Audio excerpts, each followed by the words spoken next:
ಕನಿಕರಿಸಿ ಕೈ ಹಿಡಿದು ನಡೆಸೆನ್ನು ಮುನ್ನ ಅಂತ ನಮ್ಮ BM ಶ್ರೀಕಂಠಯ್ಯನವರು ಕೋಟ್. ಅದೇ ರೀತಿಯಾಗಿ ನಾನು ಎಂಬ ಭಾವ ನನ್ನಲ್ಲಿ ತುಂಬಿದ್ದರೆ, ನನ್ನಿಂದಲೇ ಎಂಬ ಅಹಂಕಾರ ನನ್ನ ಆಳ್ತಾ ಇದ್ರೆ ಅದು ಅಜ್ಞಾನವೆಂಬ ಕತ್ತಲೆ. ಅಂತಹ ಕತ್ತಲೆಗೆ ಬೆಳಕಿನ ಸಿಂಚನವನ್ನು ಮಾಡು ದೇವರೇ ಅಂತ ದೇವರಲ್ಲಿ ಪ್ರಾರ್ಥನೆ ಮಾಡ್ತಾ, ಇಂತಹ ಒಂದು ಸಮಾರಂಭಕ್ಕೆ ತಾವೆಲ್ಲ ಆಗಮಿಸಿರುವುದು ನನಗೆ ಬಹಳ ಸಂತೋಷ ಆಗಿದೆ. ಸ್ವತಂತ್ರ ದಿನಾಚರಣೆ ನಮ್ಮ ಲೋಕೇಶ್ ಅವರು ಹೇಳಿದಾಗೆ ಎಲ್ಲರ ಹಬ್ಬ, ಎಲ್ಲರೂ ಒಗ್ಗೂಡಿ ಸೇರಿ ಮಾಡ್ತಕ್ಕಂತಹ ಹಬ್ಬ ಅಲ್ವಾ.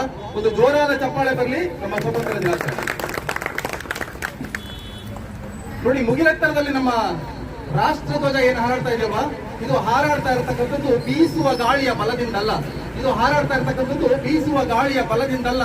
ಇದು ಹಾರಾಡ್ತಕ್ಕಂಥದ್ದು ನಮ್ಮ ರಾಷ್ಟ್ರಕ್ಕೋಸ್ಕರ, ನಮ್ಮ ದೇಶಕ್ಕೋಸ್ಕರ ಶತ್ರುಗಳ ವಿರುದ್ಧ ಹೋರಾಟವನ್ನ ನಡೆಸ್ತಾ ತಮ್ಮ ಎದೆಯನ್ನ ಮುಂದೆ ಚೆಲ್ಲಿ ಶತ್ರುಗಳ ಒಂದು ಬಂದೂಕಿಗೆ ತಮ್ಮ ಎದೆಯನ್ನ ಒಡ್ಡಿ ವಿಮಲ ರಕ್ತವನ್ನ ಚೆಲ್ಲಿ ಅವರ ಪ್ರಾಣವನ್ನ ತ್ಯಾಗ ಮಾಡ್ತಾರಲ್ವಾ, ಅಂತ ವೀರ ಸೇನಾನಿಗಳ ಕೊನೆಯ ಉಸಿರಿನ ಬಲದಿಂದ ನಮ್ಮ ರಾಷ್ಟ್ರಧ್ವಜ ಇವತ್ತು ಹಾರಾಡ್ತಾ ಇದೆ ಅಂತ ನಾನು ಹೇಳ್ತೇನೆ. ನಮ್ಮ ದೇಶದಲ್ಲಿ ಸೇನೆಗೆ ಸಲ್ಲಿಸಿದಂತಹ ಜೀವದಾನವನ್ನ ಮಾಡಿದಂತಹ ಹಲವಾರು ನಮ್ಮ ವೀರ ಸೇನಾನಿಗಳಿದ್ದಾರೆ. ಅಂತಹ ಎಲ್ಲರಿಗೂ ಇಂತಹ ಒಂದು ರಾಷ್ಟ್ರ ಭಕ್ತಿಯನ್ನ ನಾವು ತೋರಿಸಬೇಕು, ಅವರ ಭಕ್ತಿಯನ್ನ ನಾವು ಅಳವಡಿಸ್ಕೋಬೇಕು. ಅದೇ ರೀತಿಯಾಗಿ ನಮ್ಮ ದೇಶ ಏನಿದೆ, ಇದು ಹಳ್ಳಿಗಳ ದೇಶ ಅಲ್ವಾ. ಹಳ್ಳಿಗಳ ದೇಶ ತಾನೆ. ನಮ್ಮ ಹಳ್ಳಿಗಳ ದೇಶದಲ್ಲಿ ಏನಿದೆ, ಎಲ್ಲ ರೈತರಿದ್ದಾರೆ. ಅಂತ ರೈತರು ನಮಗೆ ಅನ್ನದಾತರು. ಅಂತಹ ಎಲ್ಲ ರೈತರಿಗೆ ನಾವು ಜೋರಾದ ಚಪ್ಪಾಳೆಯನ್ನ ಕೊಡುವ ಮೂಲಕ ಒಂದು ನಮನವನ್ನ ಸಲ್ಲಿಸಬೇಕು, ಕೋಟಿ ಕೋಟಿ ನಮನಗಳನ್ನ ಸಲ್ಲಿಸಬೇಕು. ಜೈ ಜವಾನ್, ಜೈ ಕಿಸಾನ್, ಜೈ ವಿಜ್ಞಾನ್ ಅಂತ ಹೇಳ್ತೀವಿ. ನೋಡಿ, ಇವತ್ತಿನ ಕಾಲದಲ್ಲಿ ನಾವು ಮಾತ್ರ ಬರೀ ಮಿಲಿಟರಿ ಇದೆ, ನಾವೇನೋ ಮಾಡ್ಬಿಡ್ತೀವಿ, ನಮ್ಮ ಹತ್ರ ರೈತಾಪಿ ವರ್ಗ ಇದ್ರೆ ನಾವು ಅನ್ನವನ್ನ ಕಳಿಸ್ಬಿಡ್ತೀವಿ ಅಂದ್ರೆ ಆಗಲ್ಲ. ವಿಜ್ಞಾನದ ಅವಶ್ಯಕತೆ ಬಹಳಷ್ಟಿದೆ. ಅದು ಸ್ಯಾಟಲೈಟ್ ಇರ್ಬೋದು, ರಾಕೆಟ್ ಇರ್ಬೋದು. ನಮ್ಮ ಇಸ್ರೋ ಮೇಲೆ ನಮಗೆ ಅತಿಯಾದಂತಹ ಅಭಿಮಾನ ಇರಬೇಕು. ಇಂತ ಇದ್ರೆ ಕೂಡ ನಾವು ದೇಶವನ್ನ ಬೆಳೆಸಬಹುದು ಅಲ್ವಾ, ದೇಶವನ್ನ ಮುಂದೆ ತೆಗೆದುಕೊಂಡು ಹೋಗ್ಬೋದು. ಇಲ್ಲ ಅಂದ್ರೆ ನಮ್ಮ ದೇಶ ಹಿಂದೆ ಉಳ್ಕೊಂಡ್ಬಿಡ್ತದೆ. ಇಂತಹ ವಿಜ್ಞಾನಿಗಳಿಗೆಲ್ಲ ಒಂದು ಜೋರಾದ ಚಪ್ಪಾಳೆಯನ್ನ ಹೊಡಿಬೇಕು. ವಿವೇಕಾನಂದ ಒಂದ್ಸರಿ ಮಾತಾಡ್ತಾ ಹೇಳ್ತಾರೆ, ಜಗತ್ತಿನ ಜೀವಿಗಳೆಲ್ಲ ತಮ್ಮ ಕರ್ಮವನ್ನ ಸವಿಸಲಿಕ್ಕೆ ಬರಬಹುದಂತಹ ಒಂದೇ ಒಂದು ರಾಷ್ಟ್ರ, ಅದು ನಮ್ಮ ಪುಣ್ಯಭೂಮಿ ಭಾರತ.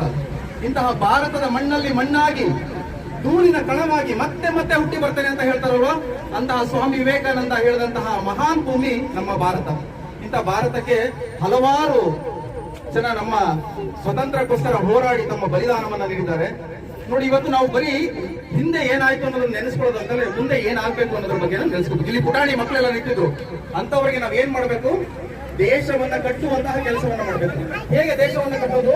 ಇಟ್ಟಿಗೆ, ಸಿಮೆಂಟು, ಗಾರೆ, ಇದರಿಂದ ನಾವು ಸಿಮೆಂಟ್ ಏನಾದ್ರು ನಾವು ಕಟ್ಟಕಟ್ಟುವ ದೇಶವನ್ನ ಕಟ್ಟಬೇಕಾದ್ರೆ ನಮ್ಮ ಯುವ ಜನತೆ ಏನಿದೆ, ಚಿಕ್ಕ ಮಕ್ಕಳು, ಅವರಲ್ಲಿ ದೇಶಭಕ್ತಿಯನ್ನ ಮೂಡಿಸಬೇಕು. ಆ ದೇಶಭಕ್ತಿಯ ಜೊತೆಗೆ ಸತ್ಯವನ್ನ ಹೇಳ್ತಕ್ಕಂತಹ, ಪ್ರಾಮಾಣಿಕತೆ ಇರ್ತಕ್ಕಂತಹ ಮಕ್ಕಳನ್ನ ನಾವು ತರಬೇಕು. ಅಂತಹ ಮಕ್ಕಳು ನಮ್ಮ ದೇಶಕ್ಕಾಗಿ ದುಡಿದಾಗ ಮಾತ್ರ ನಮ್ಮ ದೇಶ ಮುಂದೆ ಹೋಗ್ಲಿಕ್ಕೆ ಸಾಧ್ಯ. ಯೋಗೇಶ್ ಅವರು ಮತ್ತೆ ಸಾವಂತ್ ಸರ್ ಅವರು ಹೇಳ್ಬೇಕಾದ್ರೆ ಮಹಾತ್ಮ ಗಾಂಧೀಜಿ, ಸುಭಾಷ್ ಚಂದ್ರ ಬೋಸ್ ಅವರ ಬಗ್ಗೆ ಹೇಳಿದ್ರು. ಮಹಾತ್ಮ ಗಾಂಧೀಜಿ ಏನ್ ಹೇಳಿದ್ರು? ಅಹಿಂಸಾ ತತ್ವವನ್ನ ಪಾಲನೆ ಮಾಡಬೇಕು ಅಂತ ಹೇಳಿ ಅಲ್ವಾ. ಅಹಿಂಸಾ ತತ್ವವನ್ನ ಪಾಲನೆ ಮಾಡಬೇಕು ಅಂದ್ರೆ ನಾವು ಯಾರಾದ್ರೂ ನಮ್ಗೆ ಏನಾದ್ರೂ ತೊಂದರೆಯನ್ನ ಕೊಟ್ರೆ ಅವರಿಗೆ ನಾವು ಯಾವುದೇ ತೊಂದರೆಯನ್ನ ಕೊಡಬಾರ್ದು. ನಮ್ಮ ದಾರಿಯಲ್ಲಿ ಯಾರಾದರೂ ಮುಳ್ಳನ್ನ ಹಾಕಿದರೆ, ನಮ್ಮ ದಾರಿಯಲ್ಲಿ ಯಾರಾದರೂ ಮುಳ್ಳನ್ನ ಹಾಕಿದರೆ ಅವರ ದಾರಿಗೆ ನಾವು ಹೂವು ಹಾಕೋಣ. ನಮ್ಮ ದಾರಿಯಲ್ಲಿ ಯಾರಾದರೂ ಮುಳ್ಳು ಹಾಕಿದರೆ ಅವರ ದಾರಿಗೆ ಹೂವು ಹಾಕೋಣ. ನಮ್ಮ ಮನೆಗೆ ಯಾರಾದರೂ ಕಲ್ಲು ಹೊಡೆದರೆ ಅವರ ಮನೆಗೆ ನಾವು ಹಣ್ಣು ಹಾಕೋಣ. ನಮ್ಮ ಮನೆಗೆ ಯಾರಾದರೂ ಕಲ್ಲು ಹೊಡೆದರೆ ಅವರ ಮನೆಗೆ ಹಣ್ಣು ಹಾಕೋಣ. ದ್ವೇಷದಿಂದ ಸಾಧಿಸಲು ಏನಿದೆ ಈ ಜಗತ್ತಿನಲ್ಲಿ? ದ್ವೇಷದಿಂದ ಸಾಧಿಸಲು ಏನಿದೆ ಈ ಜಗತ್ತಿನಲ್ಲಿ? ಪ್ರೀತಿ ಹೊಂದಿದ್ದರೆ ಸಾಕು, ಈ ಜಗತ್ತೇ ನನ್ನ ಜೊತೆಯಲ್ಲಿ ಅಂತ ಏನು ಕವಿಗಳು ಹೇಳ್ತಾರಲ್ವ, ಅಂತಹ ಮಹಾನ್ ಭಾರತ ನಮ್ಮ ಭಾರತ. ಈಗ ನಾನು ಹೇಳ್ತಾ ಹೋಗುದಾದ್ರೆ ಬಹಳಷ್ಟು ವಿಷಯಗಳನ್ನ ಹೇಳ್ತಾ ಹೋಗ್ಬೋದು. ಸಮಯದ ಅಭಾವ ಇದೆ, ಬೇರೆಯವರು ಯಾರಾದ್ರೂ ಮಾತಾಡೋರಿದ್ರೆ ಮಾತಾಡಬಹುದು. ನನ್ನ ಕೊನೆಯಾಗಿ ಒಂದೇ ಒಂದು ಹಾಡನ್ನ ಹೇಳ್ತೇನೆ. ನಾವು ಗೆದ್ದೇ ಗೆಲ್ಲುವೆವು, ನನ್ನ ಜೊತೆ ಹೇಳ್ಬೇಕು. ನಾವು ಗೆದ್ದೇ ಗೆಲ್ಲುವೆವು, ನಾವು ಗೆದ್ದೇ ಗೆಲ್ಲುವೆವು ಒಂದು ದಿನ. ಓಹೋ ಹೋ मन में है विश्वास, पूरा है विश्वास, हम होंगे कामयाब एक दिन। ಹಮ್ ಹೋಂಗೆ ಕಾಮಯಾಬ್ ಏಕ್ ದಿನ ಅಂತ ಹೇಳಿ ಎಲ್ಲರೂ ಗೆಲುವಿನೆಡೆಗೆ ನಮ್ಮ ದೇಶವನ್ನ ಉತ್ತುಂಗಕ್ಕೆ ತೆಗೆದುಕೊಂಡು ಹೋಗುವಂತಹ ಒಂದು ದಾರಿಗೆ ನಮ್ಮನ್ನ ಹೆಜ್ಜೆ ಇರಲಿ ಅಂತ ಹೇಳ್ತಾ ಎಲ್ಲರಿಗೂ ಮತ್ತೊಮ್ಮೆ ಸ್ವತಂತ್ರ ದಿನಾಚರಣೆಯ ಶುಭಾಶಯಗಳನ್ನ ಕೋರ್ತಾ ನನ್ನ ಎರಡು ಮಾತನ್ನ ಮುಗಿಸ್ತೇನೆ. ಜೈ ಹಿಂದ್, ಜೈ ಭಾರತ್ ಮಾತೆ.